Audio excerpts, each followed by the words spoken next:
জ্বালানি তেল সরবরাহের ঘাটতির কারণে চাঁপাইনবাবগঞ্জে চাষাবাদ ও আম উৎপাদন ব্যাহত হচ্ছে।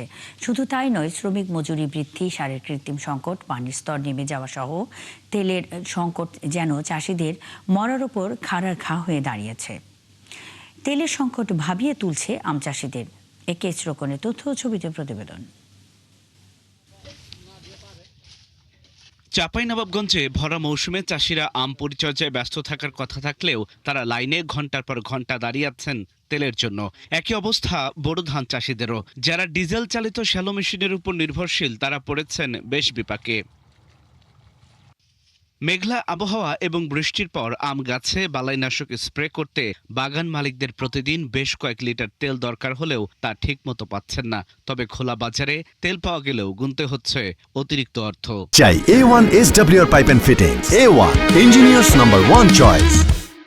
দুদিন ঘুরে 2 লিটার তেল পাচ্ছি না, এখন লাগবে আমাকে 10 লিটার 12 লিটার তেল লাগবে।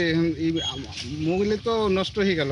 ধানের পানি দিব তো তেল পেনে জার কিনলে বসে থাকবো না পাম্পে তেল পাই না আমার 10 বিঘা ভূমি আপনার ধান মরে তামা হ্যাঁ আর যে লাইন ধরে আপনার কোনো পাওয়া যায় না, 2 লিটার লেন। তেল সংকটের কারণে কিছু চাষি ব্যাটারি চালিত স্প্রে মেশিনের উপর নির্ভরশীল হয়ে পড়েছেন। এতে খরচ কম হলেও সময় এবং শ্রমিক খরচ বেশি হচ্ছে। তাই দ্রুত চাঁপাইনবাবগঞ্জের জন্য পর্যাপ্ত তেল বরাদ্দের দাবি চাষিদের।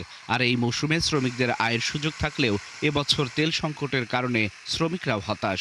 বীজ দিতে পারছি না, তখন তেল ব্যবহার, তার জন্য আমরা ব্যাটারি চালিত একটা মেশিন তৈরি করি। পেট্রোলের কারণে আমরা এই মেশিন চালু করেছি। ইনকামটা হয় 600 টাকা করে, কিন্তু তেল লেগে খরচটা হয় না। অবশ্য তেল পাম্পের এই নেতা তেলের কৃত্রিম সংকট বা কালোবাজারের বিষয়টি নাকচ করে জানালেন, সরবরাহ থাকা সাপেক্ষে তারা তেল সরবরাহ করছেন। তবে আম ও বোরো মৌসুম হওয়ায় এ জেলার জন্য তেল সরবরাহ বাড়ানোর দাবি জানিয়েছেন সংশ্লিষ্টরা। সেই বাগানগুলোতে পানি সেচ করা, তারপরে সেখানে বালাইনাশক প্রয়োগ করা জন্য যে সমস্ত মেশিনগুলো চলে সেগুলোর জন্য পর্যাপ্ত জ্বালানি প্রয়োজন এবং চাহিদাও আছে। সরকার যেন সেদিকে দৃষ্টি দিয়ে আমাদের জেলায় প্রতি বছরে বিগত বছরের থেকে বরাদ্দ বেশি দিতে হবে এবং দিলে কৃষকেরা সুফল পাবে। তবে কৃষি বিভাগ বলছে, তেল সরবরাহ ঠিক থাকলে চাহিদার কথা বিবেচনা করে কৃষি বিভাগ প্রকৃত চাষিদের দ্রুত এবং পরিমিত তেল পাওয়া নিশ্চিত করবে। বিশেষ করে এই সময় অপটিমাম পিরিয়ড, এটা কিন্তু যে কোনো সময় কিন্তু প্রাকৃতিক দুর্যোগ হতে পারে, যে কোনো সময় তেলের প্রয়োজন হতে পারে। তাই আমরা আশা করছি যে পর্যাপ্ত পরিমাণে তেল সরবরাহ করার জন্য পেট্রোল পাম্পগুলোতে। চাঁপাইনবাবগঞ্জ জেলা জুড়ে 37,504 হেক্টর বাগানে আমের চাষ হচ্ছে এবং বোরো ধান আবাদের লক্ষ্যমাত্রা ধরা হয়েছে 47,750 হেক্টর জমিতে।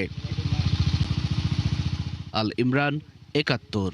এ নিয়ে বিস্তারিত জানাতে আমাদের সাথে চাঁপাইনবাবগঞ্জ থেকে যুক্ত হচ্ছেন সহকর্মী AKS রোকন। রোকন, এবার চাঁপাইনবাবগঞ্জে আম ফলন কেমন হয়েছে, এখন পর্যন্ত সেখানকার আবহাওয়া কেমন রয়েছে এবং জ্বালানি তেল সরবরাহের কি অবস্থা দেখছেন?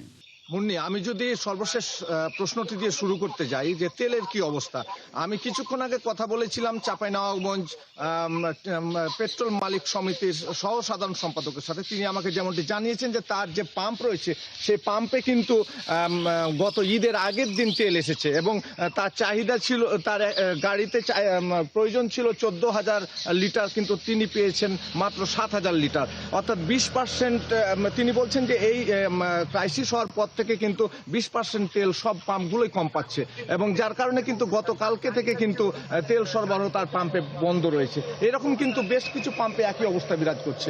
আর আমের এখন বর্তমান যে সময় চলছে, আজকে কিন্তু আবহাওয়া তুলনামূলকভাবে ভালো রয়েছে এবং আবহাওয়া ভালো থাকার কারণে কিন্তু আজকে কিন্তু অনেকেই কিন্তু চাষিরা কিন্তু স্প্রে করবে বাগানগুলোতে, ছত্রাকনাশক এবং বালাইনাশক যেগুলো রয়েছে সেগুলো স্প্রে করবে। কারণ আমের ডোগায় কিন্তু যে পানি ধরে আছে সে পানিগুলো কিন্তু সরানোর জন্য বা শুকানোর জন্য কিন্তু বালাইনাশক স্প্রে করা খুব জরুরি।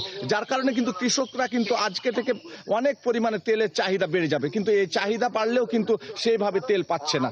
আর কৃষি বিভাগের পক্ষ থেকে যে উদ্যোগটি নেওয়া হয়েছে, গত 2 দিন আগে একটা সভা হয়েছে এবং সে সভায় সিদ্ধান্ত হয়েছে যে উপসহকারী কৃষি কর্মকর্তারা রয়েছে তাদেরকে দায়িত্ব দেওয়া হয়েছে প্রকৃত কৃষকরা যেন চাহিদা মতো তারা তেল সরবরাহ পায় সেই বিষয়টি নজর রাখার জন্য। কিন্তু পাম্পগুলোতে তেল সরবরাহ কম থাকার কারণে কিন্তু সেই চাহিদা পূরণ করা সম্ভব হচ্ছে না। এই ছিল আমার কাছে সর্বশেষ মুন্নি।